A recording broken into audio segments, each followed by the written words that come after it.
Hi, I'm Lee Andrews, and this is Playing Dirty with Fire. This is kiln opening number 9. With this kiln firing, the thermocouple has gone and everything overfired. I call my kiln Prince because sometimes he produces the most regal pieces, and other times, well, he's a royal pain. So this kiln firing was a bit of a pain. A lot of the stuff ran really bad onto the cookies. I actually had to chip everything off and sand the bottoms down before even filming the video because it was just too sharp and too dangerous to even handle, and I didn't want it scratching the wood or anyone picking it up and getting cut. So I did that prior to filming, and but some of the pieces turned out great. So in this kiln firing I have Amaco's DL dipping glazes. I bought 4 of them, and I wanted to show you what the results I got. And I also bought the Speedball midfire range, and I've got some of the pieces with those glazes on it in this kiln opening. So without further ado, let's get into it. Okay, the first 2 pieces are flower pots. And this is using the DL series. So I used DL 25 Coastline from here up, and then I used DL 23 Ultramarine from here down, and then on the rim I put PC 25 Texture Turquoise, and all the texture turquoises in the bottom there and on the bottom here. These glazes, they ran the most in this kiln firing, but look how pretty that is. I'm not unhappy, but I do have a lot of work to get them off of the stilts and the cookie. But luckily I put them on the stilts. It makes it a lot easier to get it off by doing that. So that's one. And this is the other.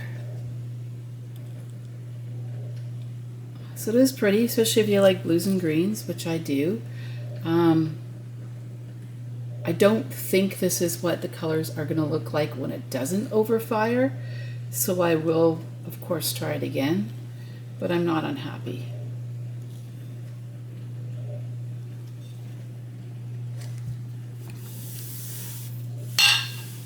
Okay. This next one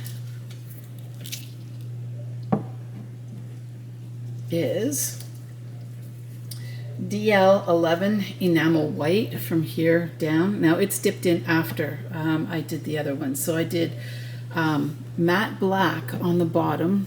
If you can see it there, we almost lost all of it. And I brushed on the DL 20 floating blue along here. And then I dipped the top into the enamel white overlapping, and then everything just ran down. So unfortunately it hid the matte black, but I mean it's still quite stunning. I really like what the enamel white does, and it almost reacts sort of like the oil spotting that snow does, but it's a bit different, and it runs, which I really like.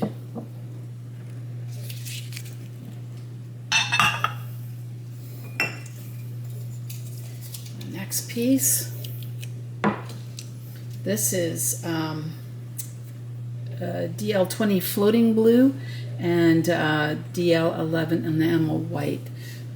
So the floating blue is only to about here, and the enamel white was just on the tip, and that's how much it ran. But again, look how pretty that is. I really like this oil spotting that it's doing, and I'm hoping it does that at lower temperatures as well, or not heating so much.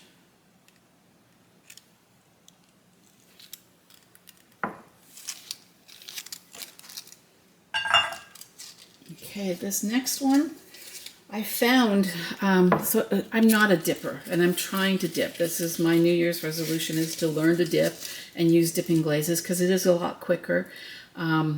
And there are a lot of beautiful dipping glazes out there, so I really want to get good at it. But I found that I had a glaze called Peacock. I don't know who it belongs to. I don't know if it's Coyote. I don't know if it's Amaco or if it's, sorry, Mako. I'm not sure who it belongs to, but I have this Peacock dipping glaze. So it's Peacock dipped once, and then coastline on top of that, and then just the rim in the enamel white. And I didn't hold the enamel white as long as I held the other ones, so it's pretty sparse, but I mean, it still looks nice. And then on the bottom here, I hand painted Mako Winterwood, which is underneath the white. Sorry, and I also painted snow over this as well.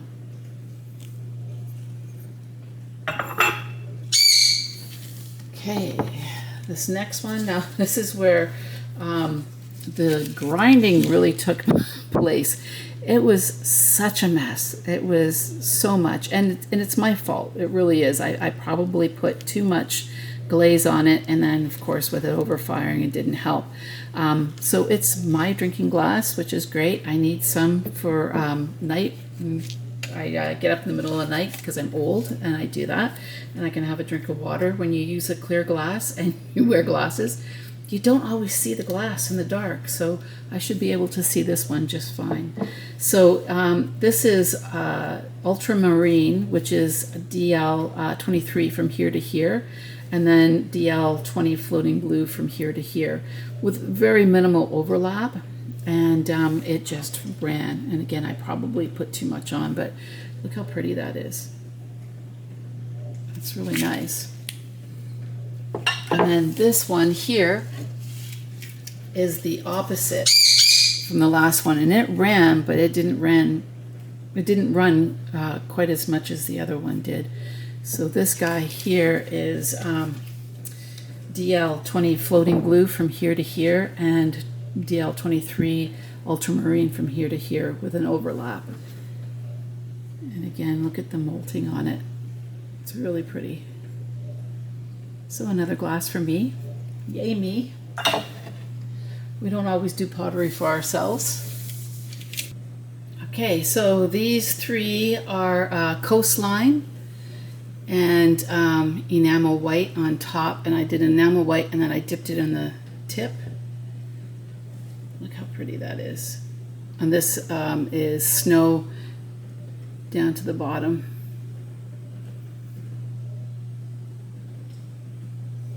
And then this one is ultramarine and the enamel white. And I think I dipped it at the top as well. I dipped it and then dipped the top. And that's snow. And this is floating blue with enamel white. Yeah, you can see where I dipped the top. I dipped it.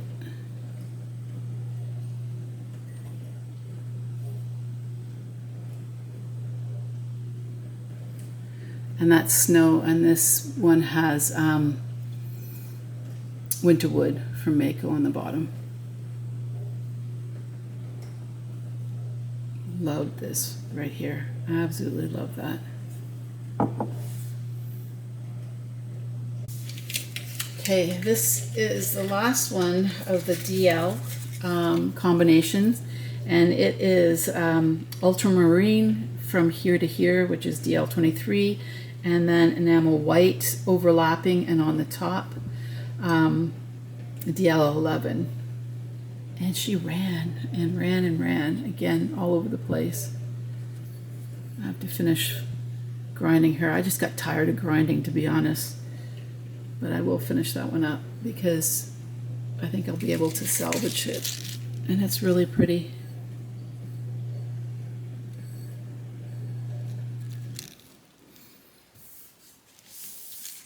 Okay, now using DL11, I dipped these berry bowls into the DL11 after glazing it. So it's PG 55 floating lavender all over, and then dipped in the DL11 enamel white. And look how it cracked and broke up. Now, I don't know if it's because I had a lot on there, if it overfired, but you still get the oil spotting here, which is really, really cool. Are we focusing?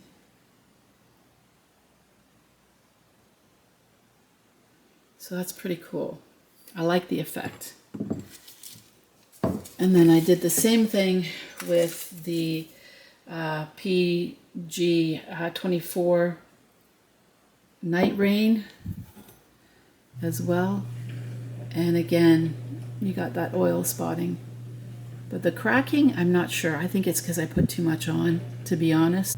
Okay, next are the butter dishes. And luckily these are just done with Celadons. So it's deep sea here, snow, obsidian, tangelo, and clear over top. And then this is obsidian. That is the not beta fish, what are they? Koi fish. I really like this better. I've got dust all over it from grinding it down.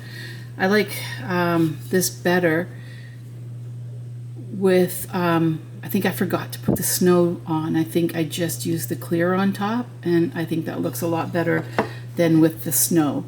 So I think the next time I do the koi fish, I won't use the snow. I'll just use the white backdrop for it. So that's one butter dish. The next butter dish is the turtle, and it came out okay. These are all just tests. I think my butter dishes are a little bit too thin. They need to be widened a bit, but this is deep sea over top of everything, and then in here we've got some rainforest, and then we've got marigold on the back on top of the rainforest, but more yellow showed through.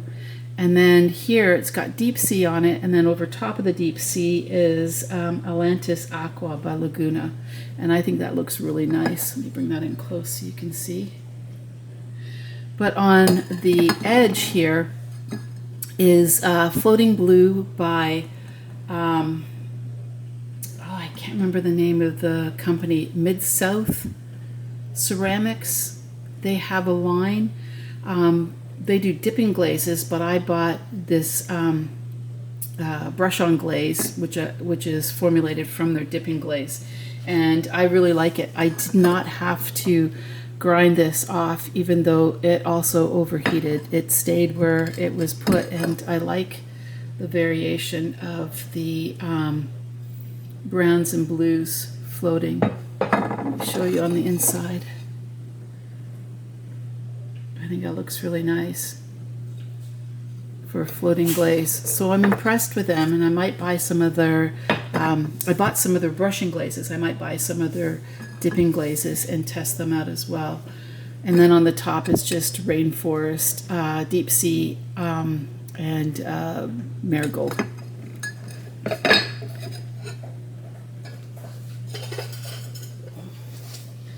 The next butter dish is a bit of a disaster.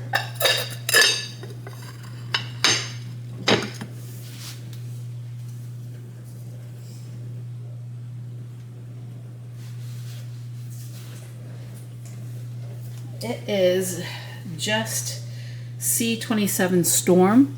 So I put it on and rubbed it back, and then I just used Storm, and I really like how the cat came out. I think he looks sharp, and I like just the one color. I think that looks great, but the moon fell, and that's my fault. On top of overheating, it had come off before glazing, and I thought, well, I'll just glaze it onto the top. Had it not had so much heat work done, it may have survived, but it didn't survive. So, oh well. And there it is on the dish. Turn it around. And I think that looks really nice. These are stamps I got off of Etsy called, I'll put the name in when I finish the video, I'll put it across the screen. And they have all sorts of different ones. The next one is mushrooms. And as you can see, the little stilt is attached to it still. I haven't taken that one off yet. Everything ran right off, but it still looks good. I'm not unhappy with it, but it's opal luster, and opal luster hasn't done great for many people, including myself, but I do like it. I get a little more of the color than a lot of the people do when it doesn't run off. So that's opal luster. This is C47 jade inside, and then this is supernova on here and here on the mushrooms, the top of the mushrooms. So the color from the jade overheating, and I guess with the supernova pushing on it, caused some brown, and I think it looks really neat. That's that, and then that's the inside. The supernova on the flat surface didn't blend as well as it did on the vertical surface, but it still looks all right. Your butter's going to be there. Who's going to see it? Okay, the last butter dish is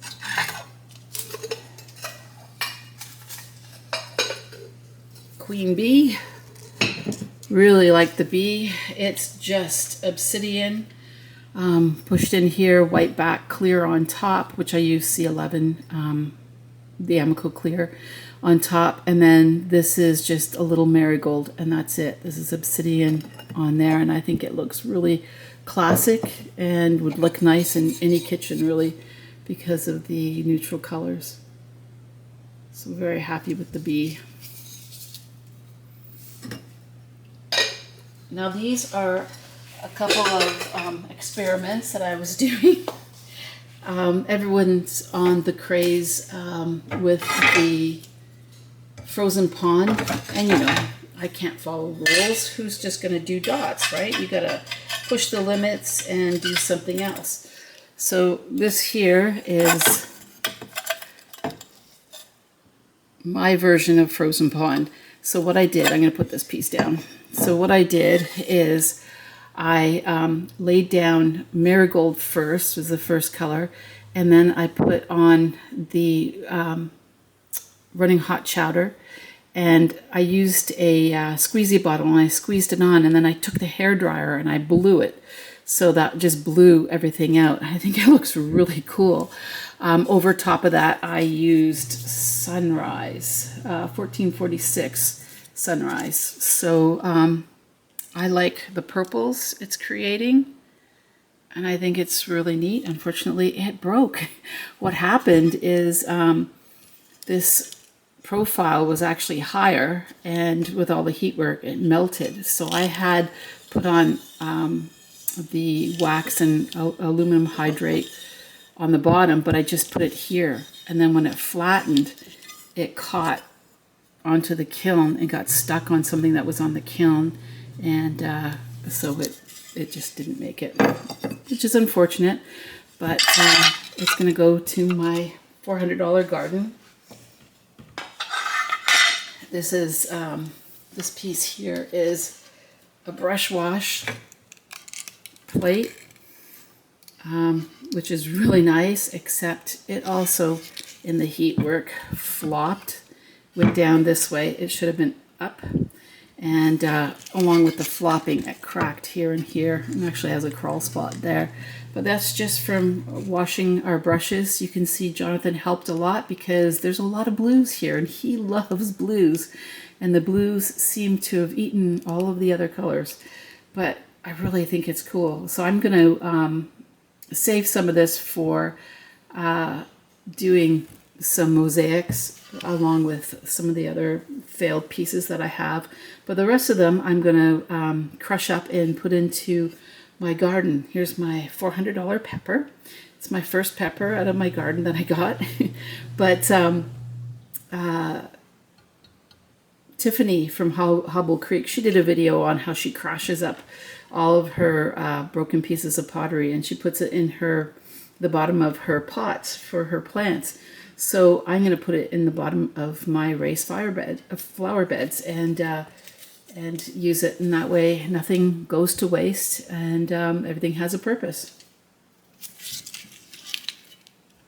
Okay, the next is the running hot chowder, the way it's supposed to be, but I don't listen to rules as well, and I put 2 coats of running hot chowder, and I was really going for the negative space, and these blobs were measured out all the way down nice and equally. It took me forever to do. Not unhappy with the outcome, but I was really looking for the negative space, more of the purple coming through. But again, it flopped as well, so she cracked too. But she cracked to where she's going to make some nice mosaics, that's for sure. And the next, oh, I didn't, sorry. I didn't tell you what these were. It was hold on, I got my notes here. It was mulberry C57, and then running hot chowder, and then autumn purple 1434 on top, which is really, really pretty. Some nice colors in there.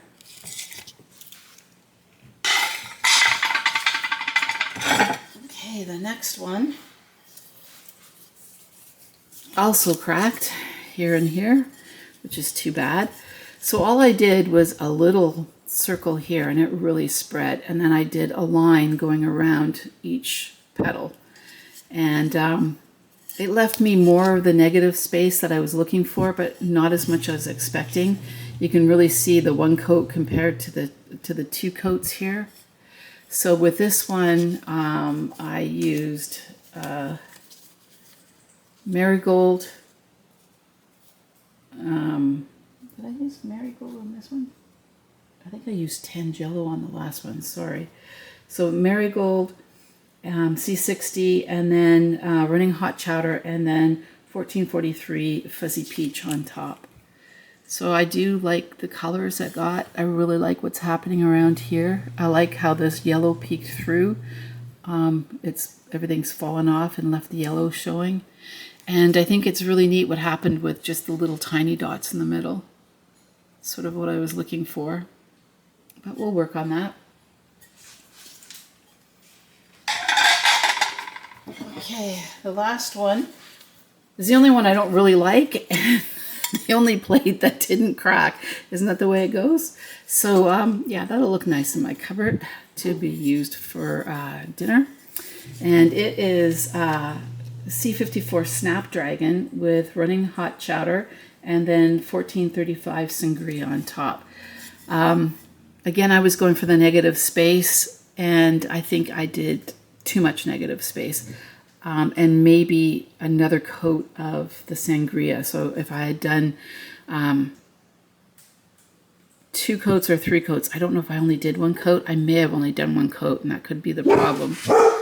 I like what happened in the middle. You can see, Rosie, that's enough.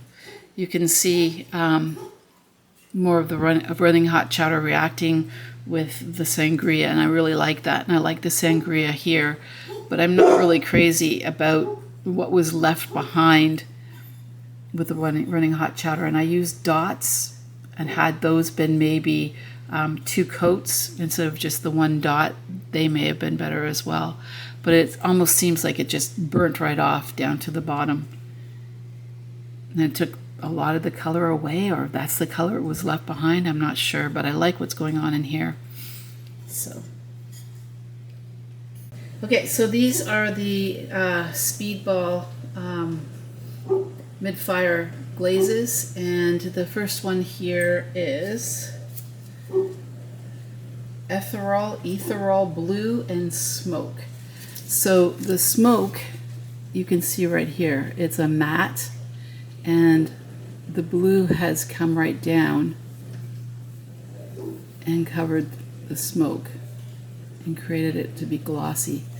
So it really ran, and it's kind of neat that it ran as much as it did, because it's probably the only one of maybe 3 that ran to where I had to grind it off, and this was one of them. But it's got these funky little drips here, as if everything just trying to run away.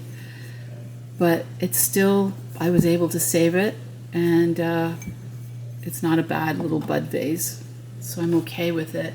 Now, from the research I've done on these glazes, is it was done in collaboration with an artist named Nancy Soder, Sowder. This is her Instagram link. I'll put it on the top here. It's the Clay Lotus. And if you look up her stuff, you can see that she really likes her colors to stay put. She uses a lot of bright, vibrant colors, and she has them in patterns, and it's absolutely beautiful. So these glazes are very, very stable until you layer them. Then once you layer them, that's when they really run. And you get your interesting flares with them. But if you just have the glaze on its own, it's going to stay stable on you. And that's one thing I really, really like about them, because it's nice to have color, and a colored glaze, not an underglaze or an on-gobe or anything, but an actual glaze at the bottom of your piece, and not have it run off. I think that's going to be really important to a lot of us artists who like to have the drippy glazes. Anyways, if you go to speedballart.com /our products line /speedball ceramics /layering library, they have a lot of different pieces that they've layered using their glazes, just for reference, just to help you out if you're new to the Speedball glazes like I am. I didn't find this until after, of course. You just jump in, open your glazes, and start glazing and fire it up. But the one website I was on reading, it said that it likes to go to cone 6 and do a natural cool. So none of the fancy slow cool programs and that sort of thing. So it's just some ideas that I found to keep in mind. But I think we're gonna have a lot of fun with them. My only downside on them is they're a little expensive. Again, everything's getting expensive. So this one here is a lavender mist and midnight plum. And lavender mist ran. You can see, I'm not sure if you can see, I had midnight plum up here and then lavender mist just overlapping. So she ran down quite a bit, but she didn't run off. So all was okay. But really pretty. And I also put a lot on too. I may have done 4 coats because I'm not a heavy glazer. And even people have commented in the past, I need to put more glaze on, need to put more glaze on. So I'm really trying. But again, not a bad little bud vase. Okay, the next one here is Natural Opal, which is one of the new ones from this year. Probably one of my favorite glazes so far. And Jasper. And Natural Opal, sorry, that's not Jasper. It's, oh, I'll have to look it up. Black and Copper. Yeah, that's Black and Copper, not Jasper. And the reason I know it's Black and Copper is because it's crawled. And I have bought 2 jars of it. I started with these Speedballs last fall, and I have filmed all of them except for the new 6 with honey flux on top. And Helene hit, and I didn't want to post the video and complain about Helene when an hour and a half north of us people were absolutely devastated. We lost power. My kids all lost power. My one daughter lost 9 trees. My son lost power to his house for over a month and had to live with us. So it made filming really hard, but I also just didn't want to film and complain about our little miseries when they were absolutely devastated, like I said. But anyways, so black and copper, I ordered 2 bottles of it because the first bottle, it crawled. It was lumpy, like almost clumpy. I couldn't get it to mix together. When I put it on, it would dry and flake away. So this is either flaked away or crawled on me. And I really tried to put it on carefully. So I'd say black and copper is the only one that I'm not happy with at this point. But it's too bad because that looks really cool. And I really like the natural opal. I look at the purple coming through.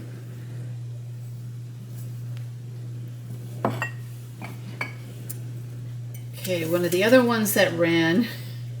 Now, I'm pretty sure this is lavender with topaz, but it might also be Galaxy Mist. I didn't write it down, and I can't tell, but I'm pretty sure it's lavender mist with topaz on it. And it ran, and I had to clean it up, and I can't sell it, but look at how cool that is. That's this color underneath coming through, and you can tell that I have advancer shells because that's what it looks like when it bubbles up on advancer shells. It's too bad because it's pretty, so I'll have to do it again and see if that's the combination I thought it was. Okay, the next one is Galaxy Mist with topaz on the bottom. And you can see the Galaxy Mist just really ran. If you look at the sample colors, that's not what it looks like. So it ran down and it's all into here. And that's the Galaxy Mist over top of the topaz. I think, sorry, it's blue topaz. But it didn't run off. I think it was right here. I had to file it down. Just grind it down a little bit and that was it. So even with all that heat work, still pretty stable. Okay, the next one is Gossamer Drift and blue moss, and then 1 coat of natural opal. And this is why I said I really like the natural opal. Look what it's doing. Now I don't know if that's because it's over top of the Gossamer Drift or if that's what it does at 1 coat, but I like the laciness. Really pretty. Not crazy about how the blue goes green, but again, that's probably because I'm a light glazer, and if I thicken up my coats, it may have all come out like that. And look how hot it got. It bubbled because I use B-Mix, and B-Mix does not like to be hot, so it likes a 5.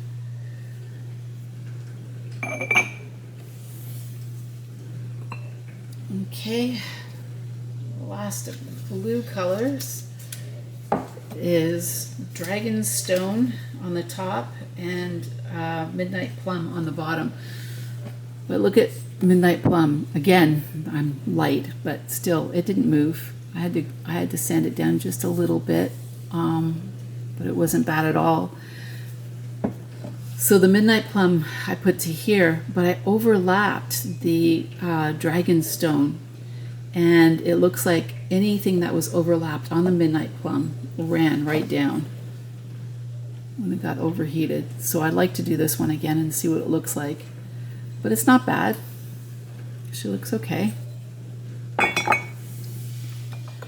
Okay, this was a disaster. This one here is Story Saged and Biscotti on the bottom. And it ran. And it was just an absolute mess. Like trying to fix it, it all cracked everything. Look at this, cracking right off. So I'm going to give it a hot water test, and if it holds the hot water, it'll be my coffee mug in the morning. B turned out great. Green's not bad. You can see where I was trying to file it all off. I got up into there. So we'll have to try that one again in a not so hot kiln. This one I'm not that crazy about. It might just be the shape I don't like, but it is lemon drop all over. And then it has raspberry fizz on the top, and then natural opal on top of that. And the natural opal really ran down. Left something cool here with the raspberry fizz, but didn't really do much. And hid all of the lemon drop except for up here and down here. And again, I'm not crazy about the shape, so not a big loss. This one here is lemon drop with buttermilk and natural opal on top. So less natural opal, and the buttermilk was actually up higher, and it's been pushed down by the lemon drop and by the natural opal, which is kind of neat. But it ran. You can see the pluck mark and how much I had to sand it off.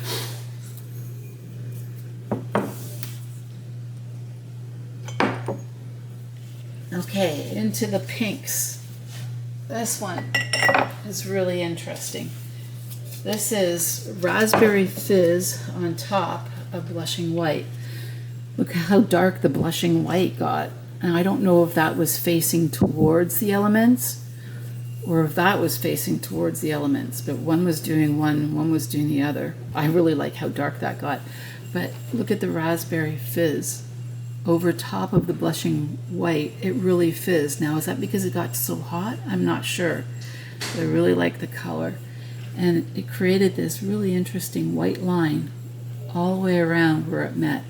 So I'm going to add something here. I haven't decided what, probably something white, and refire and see what happens. And I might give it another coat of the blushing white just to get a little more of that pink in.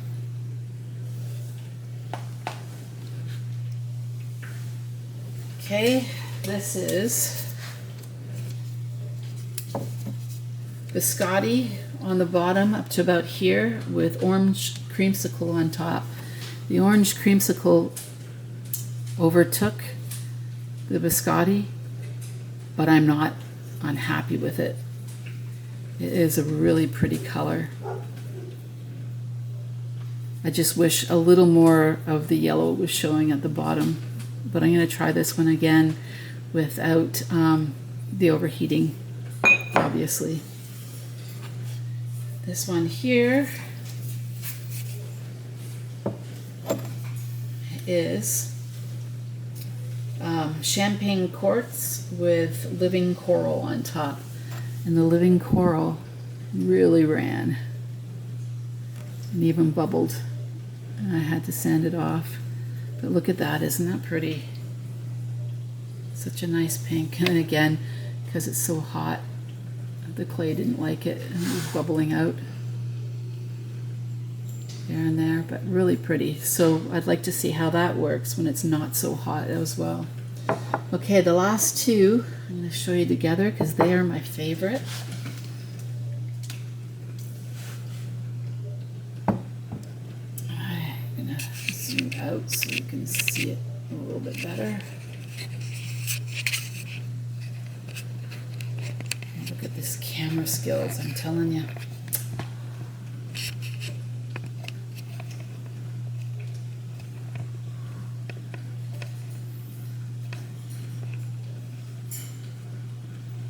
Okay. Look how pretty this is. So this is raspberry fizz on the bottom with creamsicle overlapping, and then honey flux on the top. And look how much it ran down. Look how it reacted with the texture. So pretty. I'll bring it up closer so you can see. So I say this is my kiln favorite. And it didn't run. The raspberry fizz didn't run off. Now, are we going to get the same reaction when the kiln's not that hot? I'm not sure. I'll try it again and let you know. But we'll see what happens because someone forgot to glaze the inside. I forgot to do the liner glaze on both these pieces. So I've reglazed the liner on the inside, and I'll refire it and we'll see what happens. Anyways, that's all I've got for today. Thanks for watching, and we'll see you soon.